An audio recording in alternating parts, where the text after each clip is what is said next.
All right, we're back. Officer Cato. I feel like it's been a while. Been a few weeks. It's been a few weeks. It feels longer, but we were just saying the last episode was great. It was. And we talked about a lot. Well, we did. Talked about hunting and all kind of things. all kinds of things. We talked Shooting about a lot animals. today too, I think. Yeah. So. Shooting animals out of your car. Yep. Yeah. Well, hunting. Naturally, a segue from that to the nightlife in Iraq and the green zone. That's the way it rolls. You never know. Things does. go everywhere, right? It does. And before we started recording, I was saying how there's a lot going on in this chapter. So much. It's a busy chapter. And if you're watching this on YouTube, I need you to go ahead and subscribe and like this now. And we'll get that out of the way up front. Yeah. We'll remind you later. So, I go through, and I've said this before in a different chapter, where I go through and I highlight the stuff, and it's like this one, everything, like almost every single thing. And it's like you'd read a paragraph, it would talk about something, you're like, oh, it was intense. You get to the next paragraph, and it's like something else. it jumps. It moves Then a lot. something This one else. does. Yeah. As a matter of fact, I had to go back and look at this one again because I knew this chapter had a lot of information jumping around in it. But it's still a logical thread. It's not just like, what is Cato doing, trying to write this madness? No, I mean, like it's just that's just the way it was. It's just boom, boom, boom, boom, boom. That's so much. Well, how are you? I'm good. It's just the years moving along. It's been cold. Been way too cold for South Carolina. Yeah. Way too cold. Just making fun of the Dakotas for that. I They think can I have it. brought that back with me. I didn't bring 20 below, but it was certainly cold enough. I had to do like everybody else and gear up. And because when that ice storm was first coming originally, when they started talking about it, I thought we were really going to get popped. And I can remember, I'm old enough to remember 1969 and 1973. 69 we had a bad ice storm. 73 we got 2 feet of snow. That's right. And it shut us down completely. And nothing moved. So we're a little bit more advanced than we were then. A little, not a lot, not a lot. So, but I was prepping for the power outages, and thankfully, they never came for us. People north of us. My daughter lives up in Raleigh and up in that area. They all got tore up pretty good. Greenville tore up. Oh, really? Bad, yeah. So just lost a lot of power. So, and of course Asheville in that area, what they've been dealing with for last 2 years, it just doesn't seem to stop for them. So we got lucky, and I'm hoping. Seems like we might have one more snap, and then maybe we can get back to what we're supposed to be around here: motorcycle riding weather. Or boat riding. Our boat. Yeah, it's supposed to be in like the 60s. Well, it was 74 yesterday. It was. It's really nice. It's 69 out there now, so it feels pretty good. But it's getting there. I think we're going to get some rain starting tomorrow, and maybe after this weekend, maybe we can start I hope so. moving up. I hope so. My dad still talks about the snow in 73. Yeah, well, it was bad, man. I tell you, my grandmother lived maybe a quarter mile, maybe further from us. I was young then. I was 10, and our power went completely out.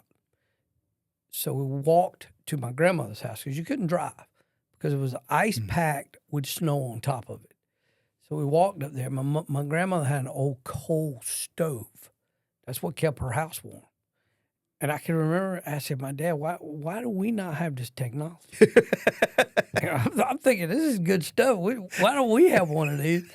Not knowing that, that's been around forever. We had the new stuff, and it didn't work.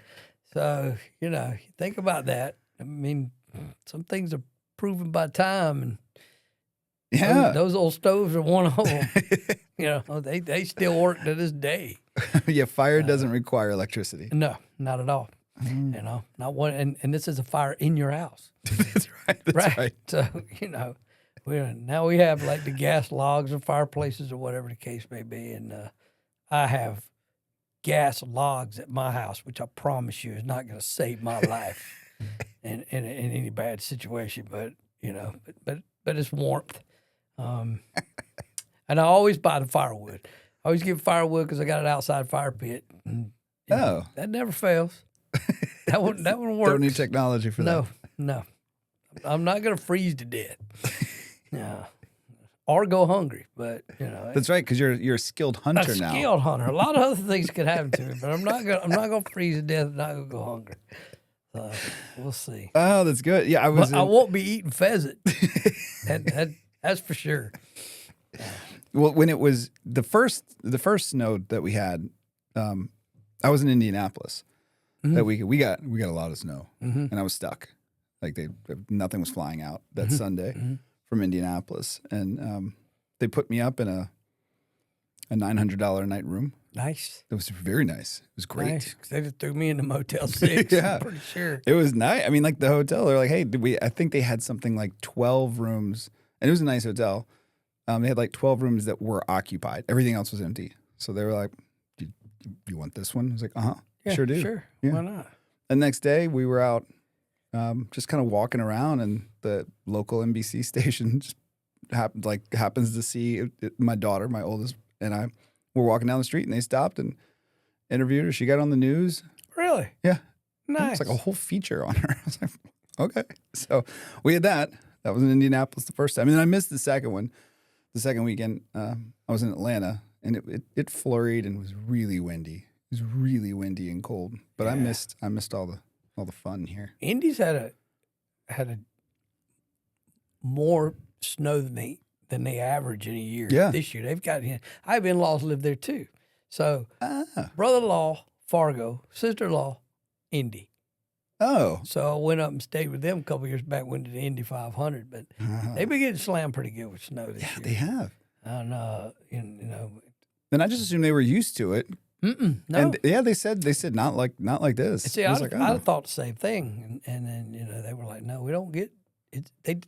They're kind of in a spot where it kind of goes around them, and it gets cold, but it does get cold. very cold. But they've been hit pretty good this year. Yeah, I was surprised when it was about a foot, I think maybe 14 inches, and most of the stuff was shut down. I was like, they're shutting down over this. And they're like, this is not normal. I was like, Because wow. they're just not used to being hit that hard. But that's a nice city too, sports city.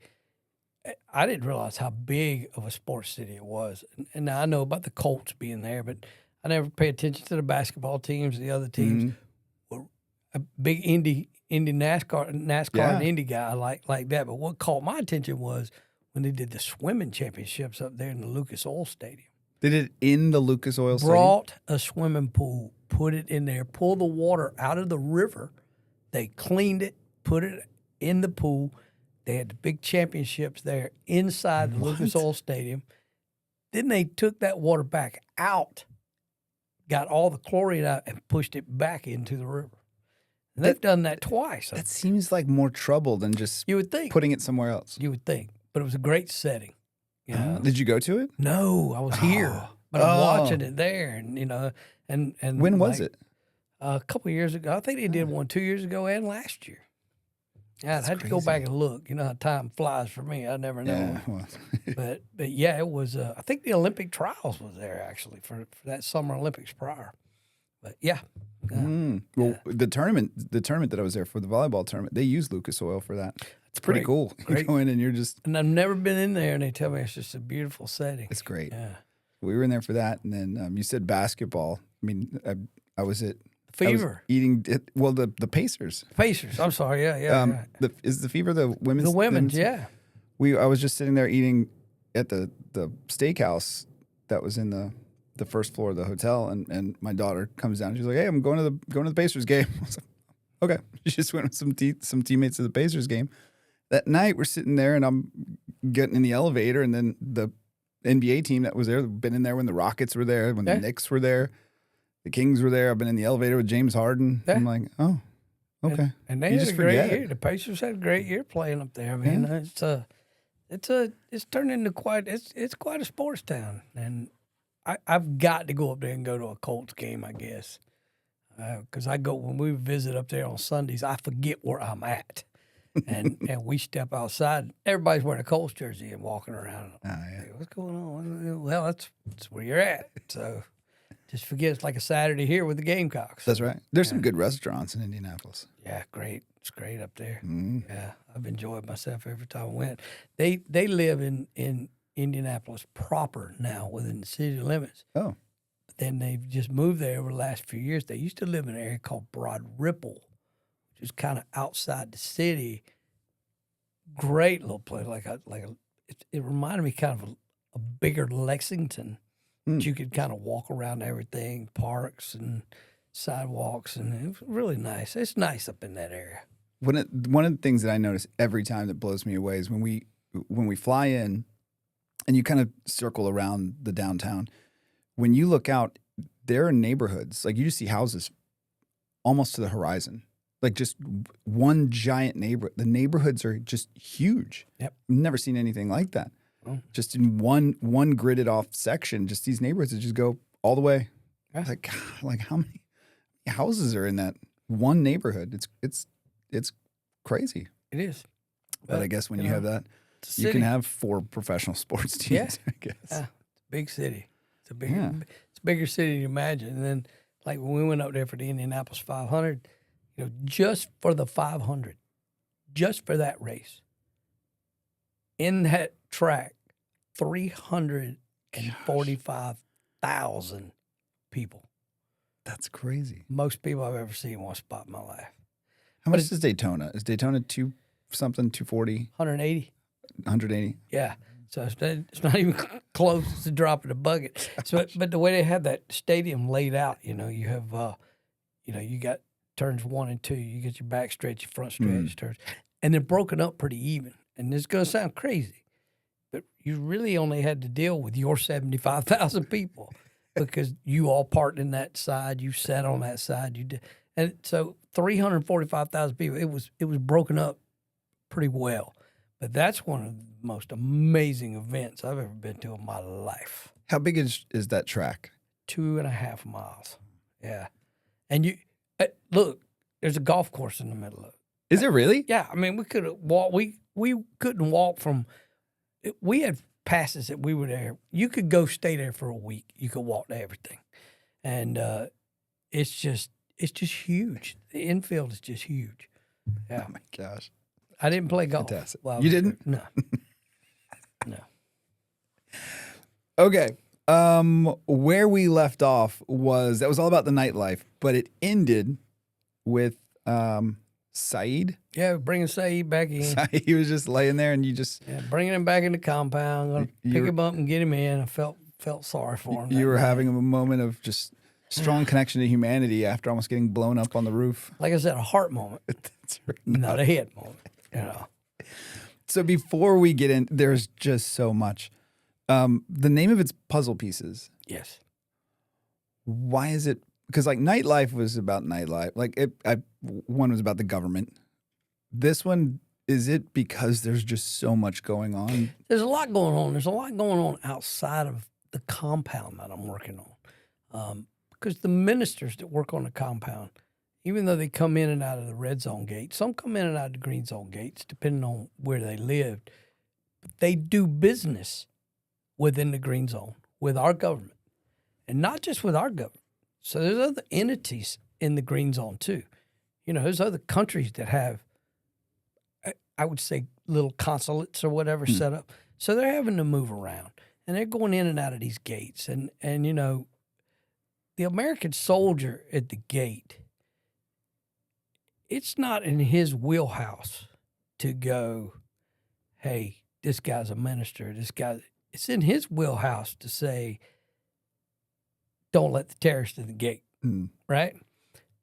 So getting them in and out and them being part of the government, they didn't like sitting in lines trying to get into the green zone. They felt like they should have a little more privilege. They should have had a little more privilege. But this wasn't my problem.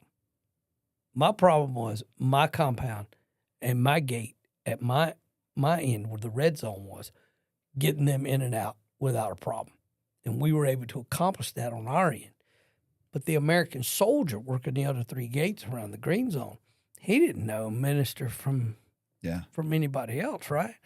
So if they're trying to bust through the line to get in, that may look like a threat to Yeah. a soldier. And then the soldier's going to stop them, and arguments are going to ensue. There's going to be a language barrier. They're going to have their guards. That's going to cause problem. Everybody's going to start bowing up, Which happened. and the Army's going to win.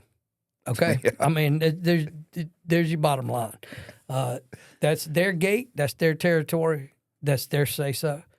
And they're going to win that 9 times out of 10. Unless they know who they're dealing with. And that was a piece of the puzzle that was missing that I never even thought about trying to tackle whatsoever because I was just dealing with my compound and my entity.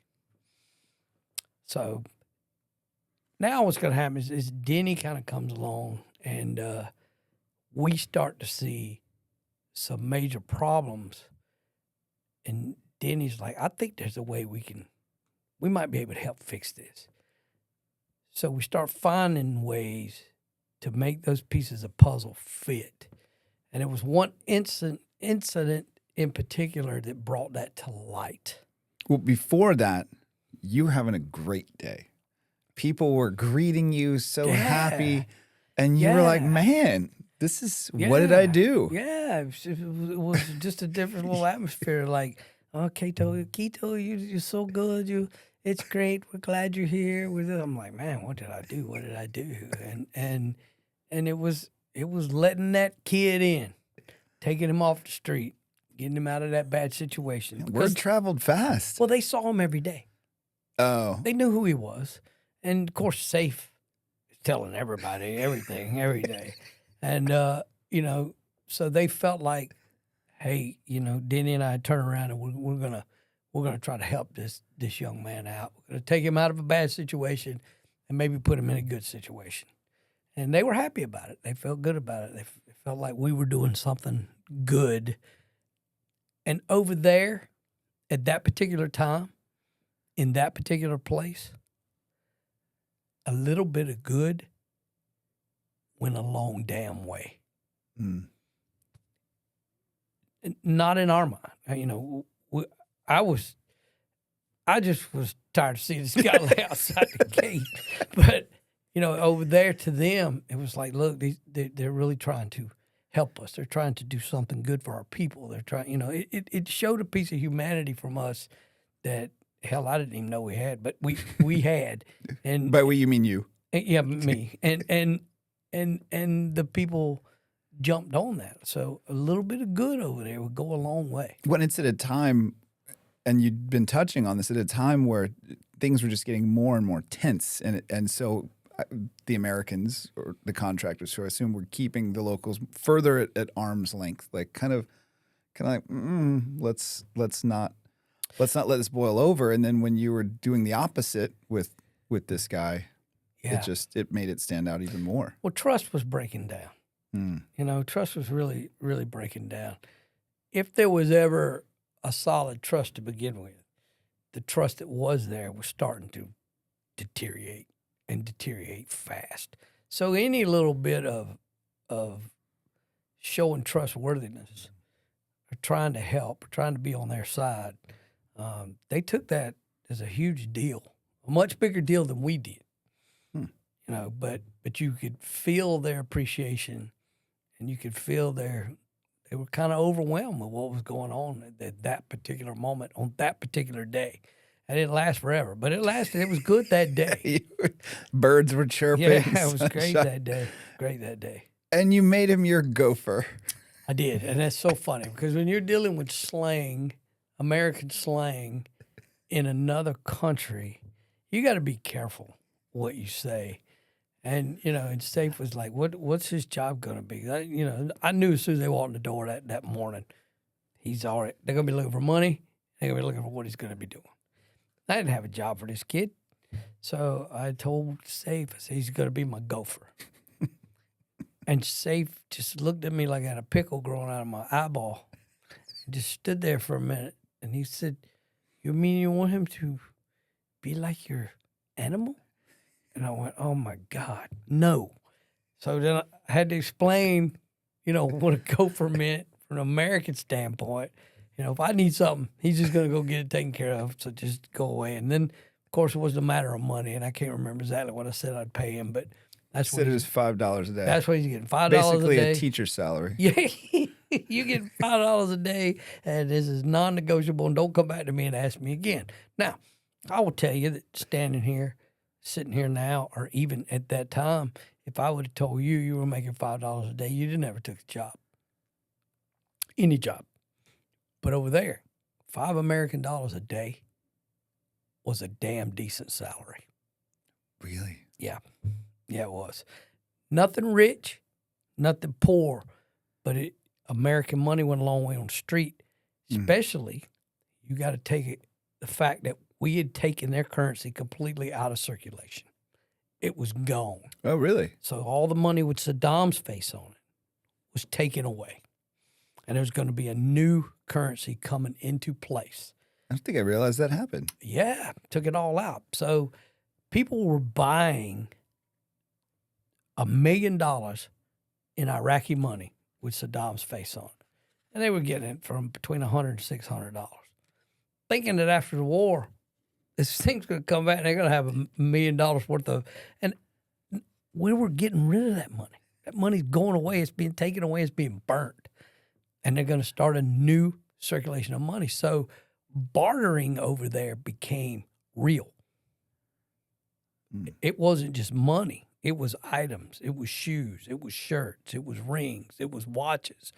Bartering became a real form of money. Because they had to assign value to whatever it was they had. And if they can't use this currency, because normally we think of value as, this cup of coffee is $4. The Correct. $4 is the assigned value to it. Correct. When that doesn't exist, it's this cup of coffee is 4 pencils or a pair of shoes or whatever. So the You value make is my something breakfast, I'll give you a cup of coffee. Huh. It was kind of that thing. Well, American money on the street over there, that was the ticket. And they knew, even when, that money was good on the market anywhere in the world. True. So I'm True. giving you $5 American a day. I'll pay them at the end of the month. And they wanted them all in ones because they're not going to get change. That's true. Right? I'm going to go out here and I'm going to buy this thing that I know I could get for $1. But if all I got is a 5, I'm giving away $4. They weren't stupid. They'd be like, "Can you pay me in ones?" And I'm like, "Why?" Me, I'm like, give me, I want everything in hundreds or whatever. $1 bills. Well, it made sense. Yeah. It made sense. If I could have, they would have preferred me to pay them in quarters. Really? Absolutely. Yeah. Because for the person over there who did not know, who wasn't a good businessman, that was selling whatever, a quarter American silver is what it looked like to them. Yeah. Right? So, there was a lot of trickery going on between them outside doing their thing, dealing with people that would come in and off the compound. And that was between them. I didn't care how you spent your money. It didn't matter to me. That's the way they wanted to get paid, so that's the way they got paid. Then you talked about, and this is gonna sound like we're jumping around a lot, but it's not.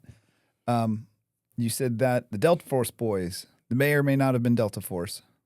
Correct. I didn't know. I didn't know what they were. They could have been.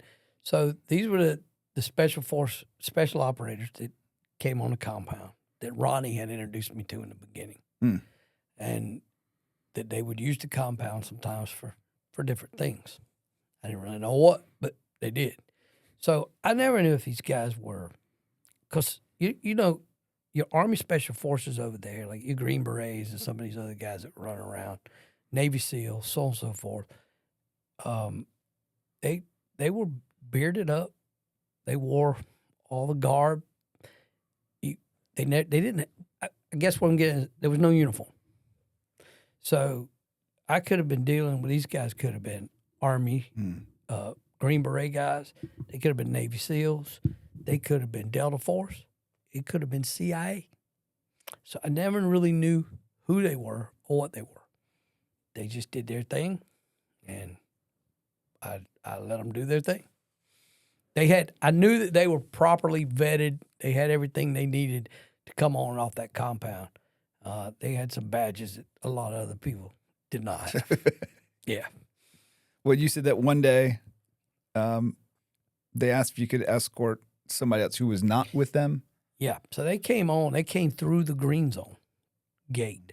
So they came from the embassy side.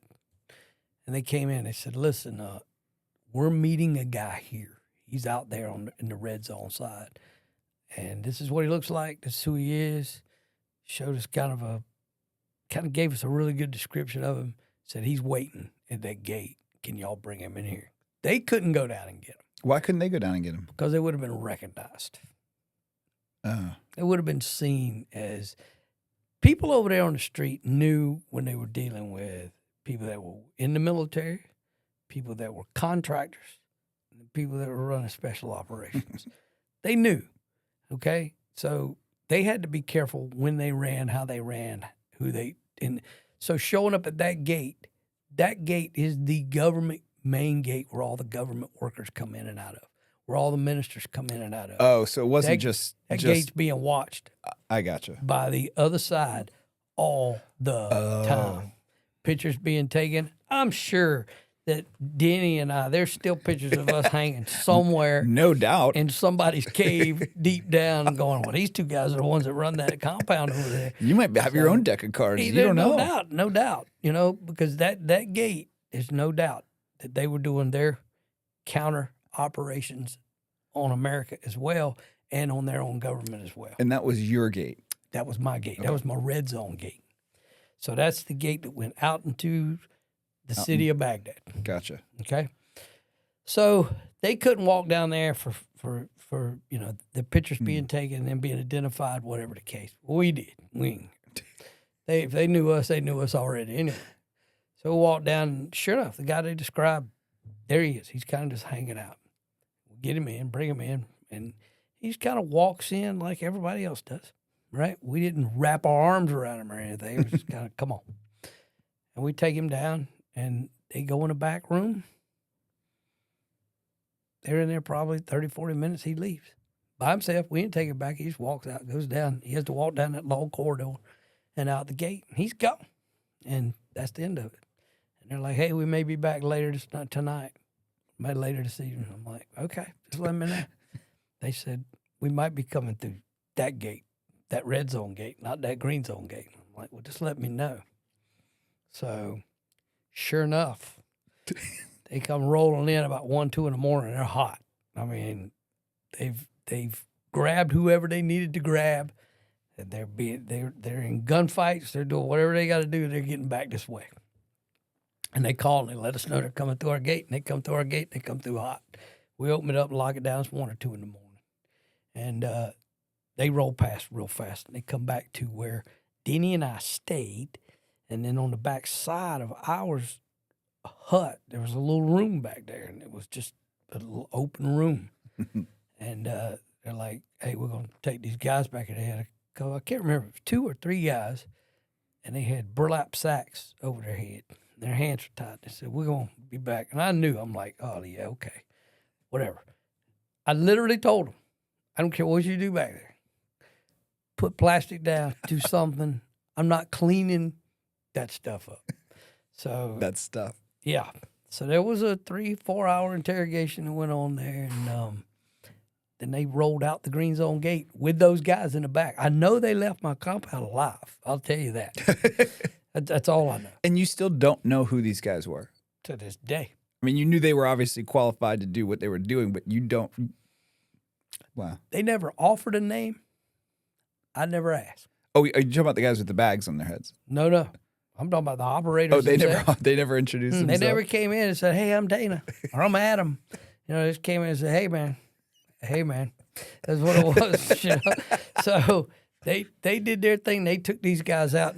Now, whether they took them to a prison over at BIOP or whatever the case may be, I don't know. What information from them they got, I don't know. But that's when I started to learn how things were really working over there. And because they came back, and we had to go back out there and get that guy again. And we meet him at the front gate, and that red zone gate, we bring him in. He comes in, and what had essentially happened was this guy came in and said, hey, I know where so-and-so is on this deck of cards. And they said, okay, here's a GPS. Go out there and mark a waypoint where he is. Bring that GPS back. So they mark the waypoint. He brings the GPS back. They go out and they get these guys. Then he comes back the next day or 2 days later, and they paid him. They paid him whatever the price was on that deck of cards for that guy. Probably in ones. It wasn't. It wasn't in ones because I saw it.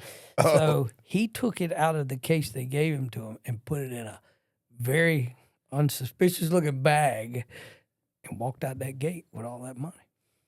But if he'd have went strolling out of there with a briefcase, he might have been. But he just walked out of there casually with a ton of money. I don't know the exact amount, but a ton of money. Do you know who it was on the deck of cards? I have no idea. I thought it was one guy, but it came back with three. So this could have been one plus associates. It could have been all three together. I don't know. I have no idea. Gosh. Nobody ever offered to tell me. I ain't bother asking, but that's the way it worked. And I'm assuming that it worked like that all over the country. Just a snatch and grab and pull them in. Gosh. And they pay. Paid cash money.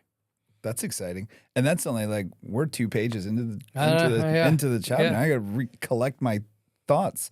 Because all this is going on. So all these things that we're getting into now are pieces of a puzzle that are all coming together. We're starting to see this full-scale picture of everything that's going on in Iraq, right? It's just so many moving parts. So many moving parts. You did put in here that you said just clean up after yourself. Just clean up after yourself. Just don't leave a mess back there. And they didn't. No. You introduced General Sanchez. Yeah. So General Sanchez was, this was after the whole Tommy Franks debacle.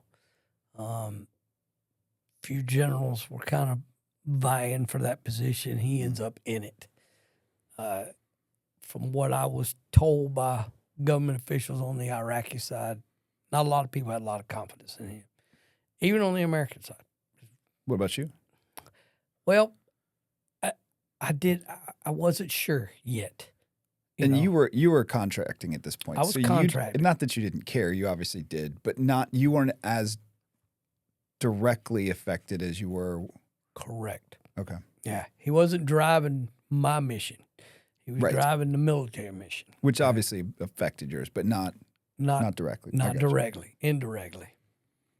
But what had happened is one of the ministers, like I had said earlier, came into one of the gates and an argument ensued between him and a soldier, and not a soldier with a lot of rank either, by the way.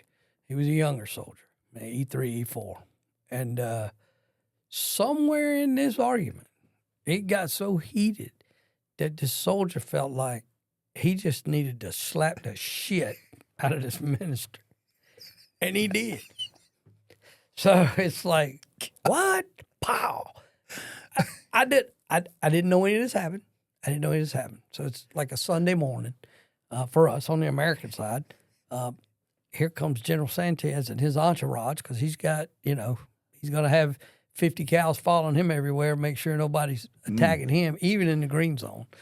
And so they come through the front gate. My Gurkhas know that when the Army shows up, they don't call us for permission. You open the gate and you let them in. So was General Sanchez, did he replace Franks or was he just one of the ones in the mix? He was one of the ones in the mix, but he ends up being the guy. The top guy. Yeah, he ends up being rolls in. And he is the top guy now. Unannounced?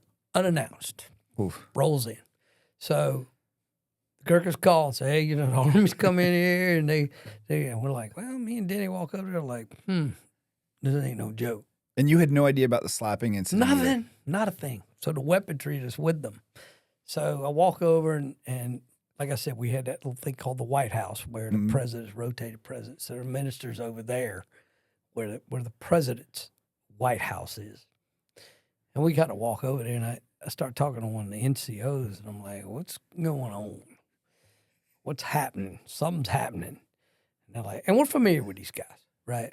Because they had been in and on the compound quite a bit. Like, yeah, man, one of our guys slapped one of your ministers at the front gate. And I'm like, what? And so he tells me the story. They got an argument. This was like the day before. And so General Sanchez has been sent over there now to bend the knee. Sent by who? That's what I was curious I'm about. assuming Bremer. I can't say that to be a fact. He'd be the only one you would think who had the sway to He would do that. go fix it. Oof. Go fix it. So they go over and he fixes it. So it's a handshake and I love yous and all this stuff. And we'll never, we'll make sure this never happens again, blah, blah, blah, blah, blah. Well, a light bulb comes on in Denny's head. He's like, wow, why is this happening? But now get this straight or make sure you understand this. The American soldier thinks like an American soldier. Mm-hmm. A Marine's going to think like a Marine, so on and so forth. I'm thinking like a Marine. I kind of understand why this kid slapped shit out of his minister, right? But Denny doesn't. Denny's going, this shouldn't be happening. The Americans should be somewhat more kosher to these ministers than they're being. And I'm thinking, maybe Denny's right. But what's the answer to this? How do we fix this? We got our own compound. We don't know nothing about, that's we don't run the gates. And it just so happened that 2 days later, somewhere in that range, we had gone to eat. And I can't remember if we went to the main palace to eat, and I think that's where it was, where the ambassador was, where everybody, because they had different chow halls and all these different places. And we were either over there for a meeting or whatever the case. And we sit down to eat, and we're sitting with this major and this lieutenant colonel. And we get to talking. And we get to talk about what we do. They get to talk about what they do. He's in charge of all the gates. Mm. We're in charge of all the government. And then he's like, hey, is there a system we can come up with that can help get our guys in faster? And he's like, sure. We can sit down and talk about that. It'll stop all this conflict at these green zone gates. So to make a long story short, then he comes up with a system.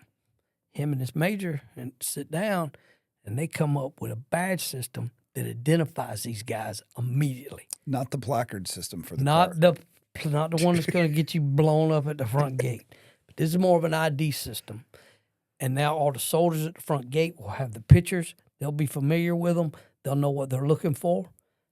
We brief our ministers on this is what you do when you come to the gate. This is how you act. Don't get yourself slapped, okay? Let's do it. And so that system starts to come together. So we're getting everything compiled. We're starting to build a database of everybody in the government so that our government understands who's on that compound, who's working there, who we need to get into these gates and get them in as quick as possible so they're not sitting ducks. And it's starting to work. It's starting to work for us in a big way. Everything, even the guys at the palace on the embassy side are like, okay, this is getting smoother. This is getting better. The Iraqis, on the other hand, especially the ones that worked in the offices, did not like the fact that we were building a database. When that actually circled back to the very beginning of this chapter where you said that, and you had mentioned this a few episodes ago, these guys got to go home. They got to go home. And they didn't like their home address. No. Why do you need our home address? Well, if there's an emergency, if we need to come get you, if I need to send the army out to get you, we need to know where you live. We need to know where you're going to be. We need to know who's coming in and off. The government that we're working for, the Iraq government, needs to know who's coming in and off this compound too, because they don't even know. Really, they got people working in their offices that are emptying trash and sweeping floors. Who are they? Wow. Who are they? So they say some of those people that work there were vetted by the American government. Other ones were not, especially if they didn't have a reason to go into the green zone. There was no need for the Americans to vet them. That was up to the Iraqis to vet them, because the only place they were coming was from the red zone of Iraq into the Iraq government compound and then going back out into the red zone. They weren't going into the green zone. Oh. And my Gurkhas knew who was allowed in that green zone and who could go out that gate and who could not. They probably knew it better than I did of who could go in and out of that gate. So there was no, so if you were going to hire a guy just to come in and empty trash, sweep the floor, hey, Saeed wasn't vetted by anybody. I just pulled him off the street. So we needed to know who was working on that compound and what information they were able to gather while they were on that compound as well. You know, it was going to be easy for people to structure our compound. This is where this is where that is. They knew where that was anyway. It was always there. But the inner workings and where paperwork and things that were going on that were being done to better the country, these were things that didn't need to get out to that anybody could get word on. Infrastructure things like water, electric, all these things that were going to be built or were in place, so that these guys couldn't start disrupting it before it ever even started, right? Those are the things we couldn't let off the compound. Those are the pieces of information that you had to keep within the government. Some of those things the government didn't even know. Our government did, but their government didn't. That this project was going to start, we were going to do this, that was going to happen, but we're not even going to tell them because you can't trust where it might go next. And keep in mind, this was, what year was this? 2004 or 5. 4 or 5. Something Yeah. like So this, if we're looking at this through today's lens, where we're like, why didn't they have badges that scan that had all this information? This was over 20 years ago. We did. Very little of that existed, even in the corporate world in America. Yeah. Yeah. You know, So that really was like kind of cutting edge, I guess, at the time. It was. Yeah. It absolutely was. And any machines that we ordered that we worked with, you know, it was easier for us to get it from the Iraqi side, maybe brought in from Turkey, than it was to try to get it brought from America. Really? And then into the embassy and then over to the Iraq government. Because you've got to think how much stuff was being transported to Iraq that was strictly for American use. Tons. Yeah. Well, that's why I figured it would have been easier to do So it that for way. us to order a badge machine and go, hey, we need this for the government. Could you get this sent out of Wisconsin and make sure it gets to us tomorrow? Wasn't going to happen. No. It was easier for us to go the other route. Yeah, just to get our stuff from countries around us. Because the Iraqis had the contacts to do that. Oh, Yeah. that's fascinating. And So it that weren't worked. like a mail system either. It was like they would just call up there and go, hey, bring a machine down here, and here we come. We pay for it at the gate. Yeah, here's your money. Appreciate you coming. So how did you get past that, the hesitation from the Iraqis who worked on the compound? Well, we did everything we could to convince them that this was not to harm them. That this information wasn't. So you just had to persuade them and convince them. That this information wasn't going anywhere. No one was going to know this information but Denny and I. That's it. It wasn't going to be shared with anybody else. And they were trusting you because you were a good guy. They liked you after the site. 100%. 100%. They trusted that Denny and I were not there to harm them or hurt them in any way, shape, or form. That it was our job to do everything we could for the betterment of their life and their government. We wanted their government to get up and running as bad as they did. If you and Denny didn't have that relationship, if you were just two guys put in that same position, but different approaches with the locals, would this have worked as well? Would have never happened. Oh, You know, if Denny hadn't have looked at me that day that this minister was assaulted by this soldier. Because you were like, yeah, you probably should have gotten some. Yeah, you know, and said that, I didn't care. I didn't care. His perspective was different. He didn't have that arrogant American perspective. He had a different perspective. You know, his was, hey, this shouldn't be happening. We should make this easier for these guys to come in. well, maybe Denny's right here. He looked at things from a more compassionate side than I did. No. I think he did. Yeah, I think he did. And Denny was a hell of a lot more compassionate guy than I was. Come to think of it, and he was. I mean, he still is to this day. And we're gonna have Denny on. We are. And you'll just be able to tell that he is a very calm, compassionate, composed individual, and that's where his mind is always. He lives in the spirit world, dude. He's different from me, and I think that's why we mix so well. He was very spiritual and very down to earth and very and I was always like high strung and ready to let's get him. We gotta get him. Let's get him. And different. It was different. We'll have some stories that'll be quite funny, I think. Well, this is kind of funny that you were talking about that. It's a picture I've seen before. Maybe we talked about it in the first episode, but I don't think we did. I just flipped to the end and I saw the about the author picture. I've seen that picture before. I've seen that picture for many years. You have seen it. I don't think I realized that's the picture you used for the about the author. That's the picture. Yeah. Okay, well, we're gonna leave that little. They gotta buy the book. Yep, that's right. That's right. So you're starting to make things work. Things are going better. I'd say great. They are. But then it says, however, the rest of the country still seem to be unraveling at a quick pace. And then we bring Dennis, not Denny, but Dennis, who was here, joined us for an episode, and Catfish 126. They were doing their thing. They're flying all over the country. People had kind of caught wind that, hey, Dennis and Catfish 126 they're helpful guys. They'll get you where you need to go. So other people started using them as their own Uber. And you said, hey, just treat them well. Treat them well. Treat them well. Hey, yeah. If they're gonna come pick you up, fly you all over the country, do some things for them. Let them know you appreciate it. Okay. And you said that your company kind of took notice. They did take notice. Now, I want to put a break in that too. Dennis's company, nor any other company over there, would have expected anyone to say thank you or sure, here's this, here's that, blah blah blah blah. They never expected that.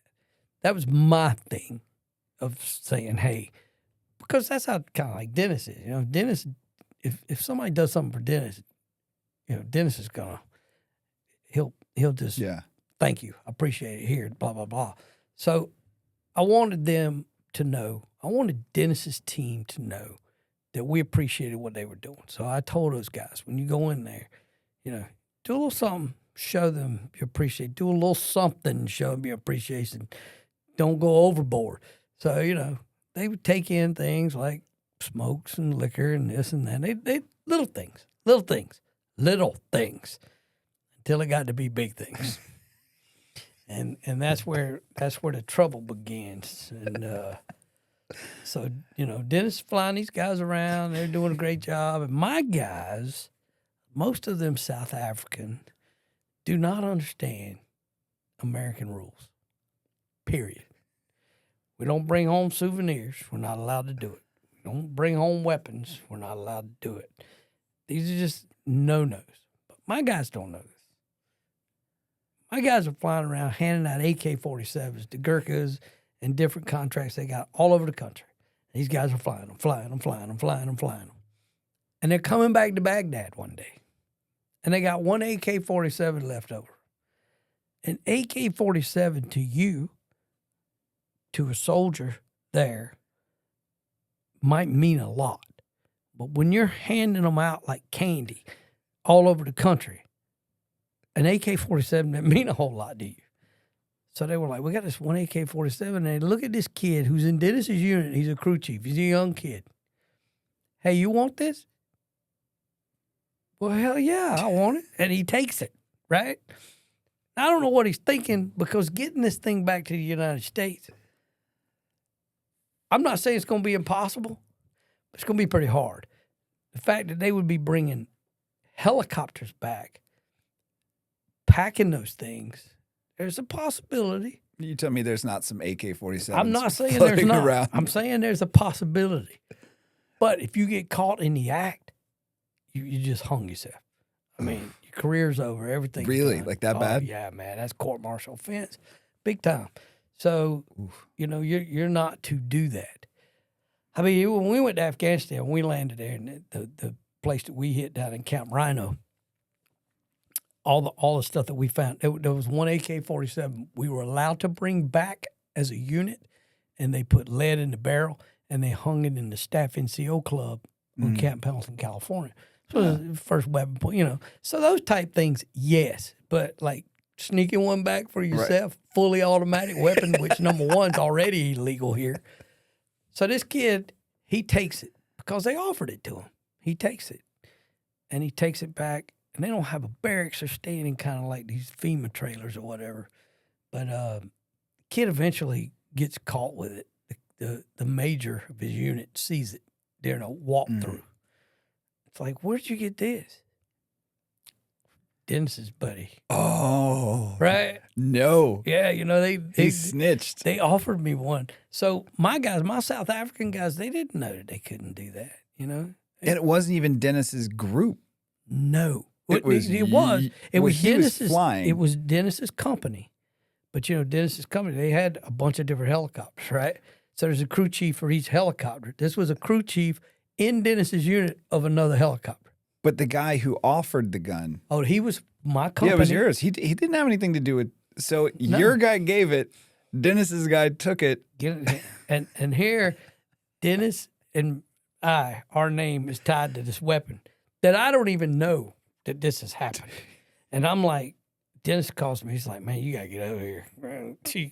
Colonel Major's he's going to go crazy. He found a weapon that your guys gave one of our crew chiefs. I'm like, what? What?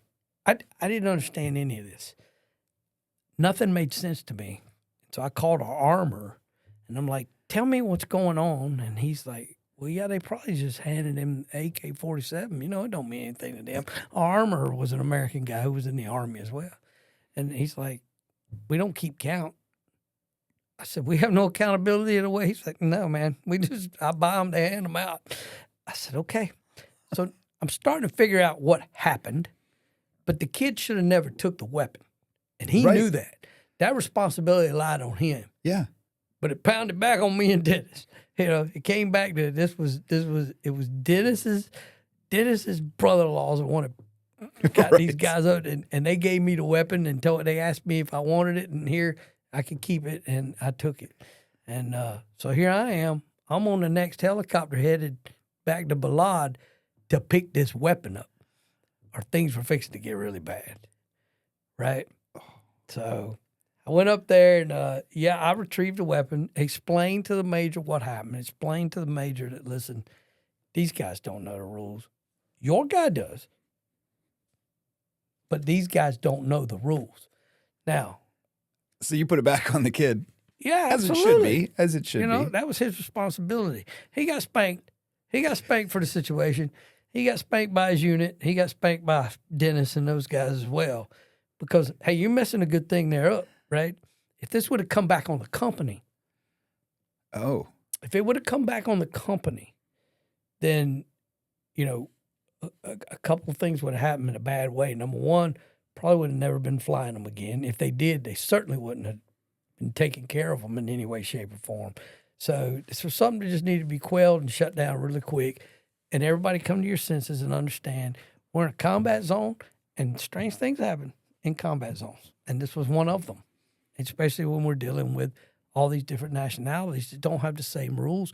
When I flew out of Afghanistan, we flew out on a Dutch C-140 or C-130. I can't remember one of the two. Get on the plane, we fly up, and one of the Dutch crew members, because we're flying back into Pakistan before we go to the ship, he lights a cigarette on the plane. I smoked at the time, and I'm like, well, if he can do it, I can do it. And I hadn't done this since 1983 when I was flying commercial airlines, and you used to be able to smoke. That's right. I remember so those days. I remember First Sergeant looking at me going, but the First Sergeant was looking around at the crew chiefs for this bird, and they're all smoking. So it's our country that has the rules. It's not the other countries. They don't care. So all my guys are lighting up, smoking cigarettes. We're flying back, and I told them, I said, enjoy this because you're never going to get to do it again. But so just different rules. And the guy who handed him the weapons is a South African guy. He was one of our managers from out of country. And his job was to get other operations started and make sure that he armed the people that we were putting in these different places around the country. And he had a weapon left over. And he had heard me say, take care of these guys. Right. Here, take a weapon. So he takes a weapon. And I don't want to say, I'm not trying to defend the kid. Like, I could see it being a thing where it's like, all right, I know I'm not taking it back to the States, but, I'll hang on to it. It's kind of cool. I'll hang on to it. And he probably wasn't going to, I say probably, he might not have been trying to smuggle it back to wherever in the United States he was from. He might have just been like, yeah, let's hang on to it. It's kind of cool. And I think that may have been some of the intention. Which is probably why he didn't get. Or the thought would be, I'll take it now, and if I don't think I can get it back, right, I'll just leave it here. Yeah. Well, throw it in the backyard. Nobody cares. I mean, like I told you before, AK-47s over there were a dime a dozen. But bringing one home was not what we're supposed to do. That is not what we're supposed to do. So this guy got spanked a little bit for it. And, I don't think he lost any rank or anything like that. He's still a crew chief in Iraq to this day. The situation was solved. The weapon was taken away. I went and talked to my guys and said, look, you didn't do anything wrong, but you did. Okay, and let me explain to you why. And then they got it, too, and they're like, oh, okay, so, And then they looked at me, I was like, don't even tell me, because I don't want to know, because they're looking at me like, well, we gave these guys 2 grenades, and this guy, I don't even want to know. I'm just telling you, don't hand out any more of these weapons to anybody, period. So I don't know what they've been giving to people all over the country.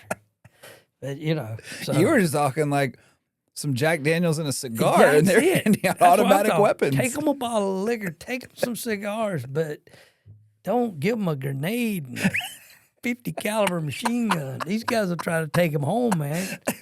Don't do it, because we're dealing with PKMs, which is their version over there of like our 240 Golf or M60. Because we're buying Iraqi weapons. They were cheaper, number one. And that's what we were using on most of our compounds outside of the green zone. Within the green zone, we were allowed to use the American-style military weapons that we had purchased, which, that's a whole different ballgame. I was not involved with that at all. I will be later on, but I wasn't involved with it at this point. And then, I think we talked about when Dennis was here, that's when his aircraft had gotten hit. Yeah. And he was out of service. Did all that damage to his bird, and that's what he talked about when he was in here. Yeah, and that's when I thought, man, if Dennis was gonna die, that was the day it should happen. Yes, I remember when he was here. It went up and then like around, just around him. Yeah, he was being watched after, no doubt. Guardian angels, some of them end up bloody and bent, and his stayed intact. So. It was a good day for him. Yeah, but not for a lot of other people. No. But that we are not even close to done with this chapter. But we're gonna break it up and finish it, because there's a pretty big event that happens that is how his helicopter got cut up. Of an attack that happened on the compound, or was it the compound? Or well, his attack happened at Abu Ghraib prison, where a lot of stuff went down there that was just not good. Oh, that's right. Yeah, and he was flying in and out at the time. So when I went up there to retrieve that weapon, he was not flying at the time. Oh, okay. I just mixed up 2 different stories from the same chapter. And I had asked him, why are you not? He was like, man, I ended up in an attack. My bird's over here in the hangar, and we went over and looked at it, and that's when we realized, like we were talking about when he was here, that was a bad day for him. It could have been. It was a good day for him. Could have been a worse day for him. Turned out not to be. So, but we got the issue resolved with the weapons. Like I said, I flew back down to Baghdad. I got my people squared away. And we're going to hand out any more weapons whatsoever. And, the next piece of this within the chapter we're going to go into, it gets pretty detailed, and I think that what we're gonna when we start out talking about this, the one thing I want people to understand that I learned early on, not here, everywhere that I've ever been, anywhere, all over the world I've been. Children are children. They get starstruck. They get interested. They're friendly. They'll tell you anything. You treat them right, they'll be better friends to you than they are to anybody in their life, including their family. And I think you're going to see that as we go forward with the rest of this chapter. We will. Yeah. And that's a great point, because especially as it relates to you and you learning that, because you being at the high school Yes. and knowing you as long as I have and seeing that that's something you still very much carry. Yes. You brought into this role, well, even the role before you have now, but you brought into this school, and that's something that what you're talking about, I've seen, every day that I've been here, that you've been here. So Yes. that's good. Yeah. Yeah. Children are they're no different all over the world, man. They really aren't. It's the ideas that get put in their head, what they're shown in life is the adult that they become. But when they're children, and they're very impressionable. And if you get them on your side, you win that ball game every time. Well, and that's also it's a good way to end this one, but that's also a good tease for what's coming up, because they are going to prove more valuable than any intel that you got They're more on valuable this day. than the damn CIA, to be quite honest with you. Well, Yeah. you said nobody else saw it coming. Nobody else saw it coming. They Nobody did. else believed me either. And if you're wondering what we're talking about, You'll get it next time. you'll get it next time, or just go buy the book. I'll go buy the book. You can buy the book and have it Yeah. at your door tomorrow, and Be done before the next Be episode done. comes out. that's Yeah. right. It's so much, like we're just talking, it's so much in this chapter, but everything it paints such a picture of the chaos. But again, I've said this before, your talents as a writer, and particularly as a storyteller, to make this just boom, boom, boom series of events just make sense and have a common thread and just kind of show what's happening and what needs to happen and what may or may not happen in the future is a talent that you have that hopefully Well, people will appreciate. I appreciate that, and I hope that it did run, because even at the time, with all that running together the way it was really happening that fast. It was like boom, boom, boom, boom, boom, boom, boom. That even over there at the time, you're trying to make sense out of all this. The humanity of all of this, everything that's just going on, it's crazy, just surreal. And you were in this role from when to when, and I know we've said this a million times and it's in the book. From 2003 to 2006. Gosh, I mean, there's so much happening, and that's not a long, and that includes the Times I'm the gone. time you Yeah, left. I'm in 4 months out for 2, in 4 out for 2. So, yeah, a lot going on.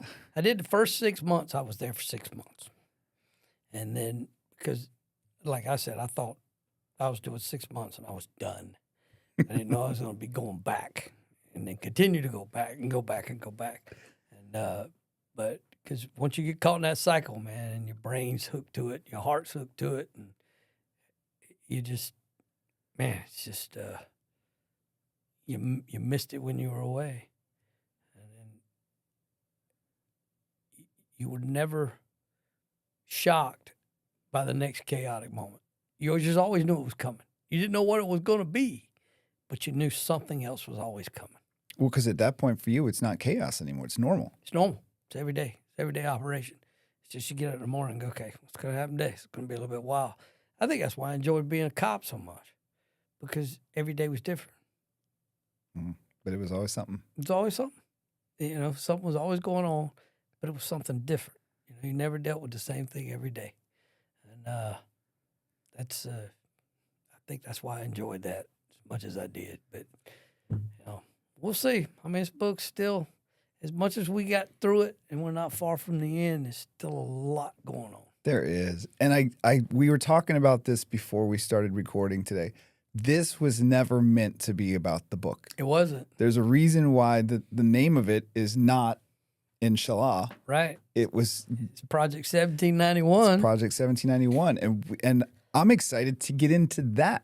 Yeah. This does not end when we're finished with the book. No, we're going into the first 10 amendments of the Bill of Rights, and that's going to be exciting. that's what it was all about to begin with. And, Project 1791, December 1791 was when the 10 amendments were ratified and became law, and we still heavily live by them today.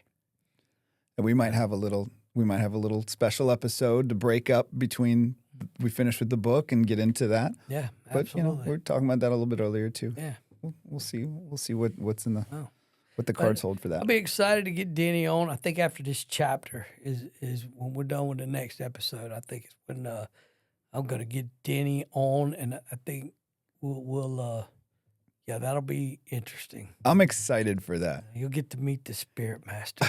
I think anybody who's listened or watched this is excited for that. Compassionate, loving human being that he is. And he is. He is.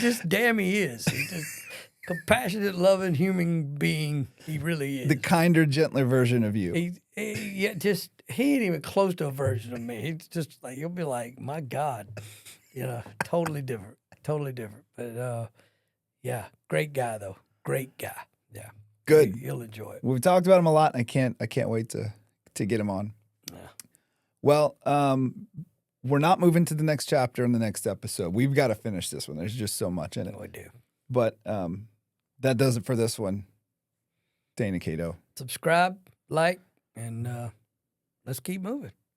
See you next time.